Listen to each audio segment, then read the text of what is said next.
Hello guys and welcome to How To Tutorial. So today in this video, I will guide you to activate your My Destiny card online on PC. So without any further ado, let's get started. First, open up your web browser, go to your search tab and type destiny.myfinanceservice.com and enter. And with this, you will directly land on the official website of My Destiny. And here, if you do not have any account, then you can register your account by clicking on this register your account option here. In order to log in, you will need to give your username first here, and after that your password.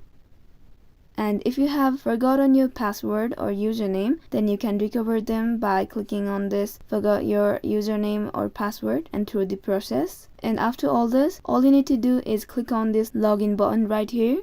And once you are logged in, you will get to see activate card button and click on it. And there you will need to give your card details, that includes card number, security code and other details in order to identify your account. And with this, your My Destiny card will be activated. I hope you all guys liked the video, and if you find the video helpful, then do not forget to like and subscribe the channel. Also hit the bell icon to get more updates.